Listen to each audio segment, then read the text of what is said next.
مظلوم کو فریاد کا حق حاصل ہے۔ جس کے ساتھ ظلم کی انتہا کی ہو، اتنا ظلم ڈھایا ہو اور وہ بددعا بھی نہ کر سکے، اسے بددعا کرنے کا حق حاصل ہے، اجازت ہے۔ اگر اس میں ظلم ہوا، اگر وہ صبر کر لے تو اس کے لیے بہتر ہے۔ اللہ رب العزت نے قرآن حکیم میں فرمایا ہے لا يحب اللہ الجہر بالسوء من القول الا من ظلم، برائی کے ساتھ آواز کو بلند کرنے والے انسان کو اللہ رب العزت پسند نہیں فرماتا، الا من ظلم، مگر مظلوم کو اجازت ہے کہ وہ اپنی آواز کو بلند کر سکے۔ امی عائشہ صدیقہ طاہرہ رضی اللہ تعالیٰ عنہ کی کوئی چیز چوری ہوئی، چور چوری کر کے لے گیا۔ حضرت عائشہ صدیقہ طاہرہ رضی اللہ تعالیٰ عنہ نے بددعا والے ہاتھ اٹھائے۔ آپ صلی اللہ علیہ وسلم نے فرمایا عائشہ کیوں اس کا بوجھ ہلکا کر، آج یہاں کیا نہیں ہو رہا؟ جادو ٹونے کے ذریعے سے لوگوں کے گھروں کو ختم کر دیا جاتا ہے، بوڑھے ماں باپ سے ان کے لگتے جگر جوان ماں بیٹوں کو جدا کر دیا جاتا ہے، مار دیا جاتا ہے، قتل کر دیا جاتا ہے، جادو کے ذریعے اور ذرائع کے ساتھ انہیں ختم کر دیا جاتا ہے۔ ماں باپ سے ان کے ننھے منھے پھول بیٹے بیٹیوں کو چھین لیا جاتا ہے، جادو کے ذریعے سے مار دیا جاتا ہے، اور اپنے گھروں کو محلات بنانے کی کوشش کرتے ہیں، دوسرے کے گھروں کو قبرستان اور کھنڈرات میں تبدیل کرنے کی کوشش کرتے ہیں۔ کیا نہیں ظلم ڈھائے جاتے؟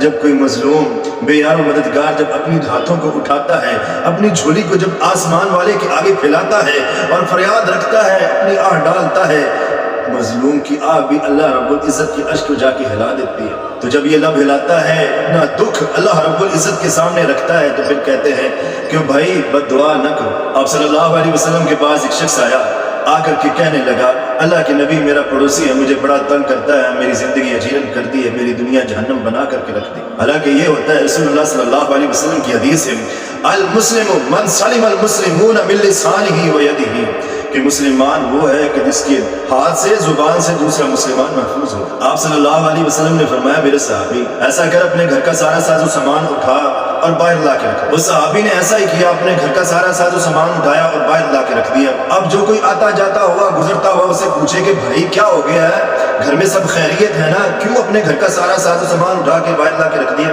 کہتا جی میرا پڑوسی جو ہے اس نے مجھے بڑا تنگ کر رکھا ہے، بڑا پریشان کر دیا ہے، میری زندگی عذاب بنا کر کے رکھ دی ہے۔ تو وہ گزرنے والا کہتا اچھا اللہ کا غضب ہو ایسے پڑوسی پہ، ایسے برے انسان پہ جس نے تیری زندگی خراب اور برباد کر کے رکھی ہوئی ہے۔ پھر کوئی اور گزرتا، وہ پوچھتا کہ بھائی کیا ہوا ہے، گھر میں سارے معاملات ٹھیک ہے نا، کیوں اپنا ساز و سامان اٹھا کے اور باہر آ کے رستے میں بیٹھے ہوئے؟ بتاتا کہ بھائی میرا پڑوسی مجھے بڑا تنگ کیا، میری دنیا اس نے عذاب بنا دی۔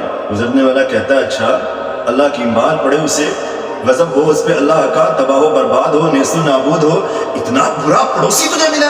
اسے خبر پہنچی کہ یہ معاملہ باہر سارا ہو رہا ہے، آ کے کہتا بھائی تجھے اللہ کا واسطہ اپنے ساز و سامان کو اٹھا، اپنے گھر کے اندر چل، میں اللہ کی قسم کھاتا ہوں کہ آج کے بعد تجھے تنگ نہیں کروں۔ کسی انسان پہ ظلم کرنا حرام ہے، اور جو انسان کسی کے ساتھ ظلم کرتا ہے تو اللہ رب العزت آخرت میں اس کو اس کا پورا ظلم کا بدلہ چکایا جائے۔ اللہ رب العزت کی ذات غفور الرحیم ہے اور معاف کرتا ہے، معافی کو پسند کرتا ہے، اور بندوں کے اندر بھی صرف ہونا، معاف کر دینا، درگزر کر دینا، اس چیز کو اللہ رب العزت پسند فرماتا ہے۔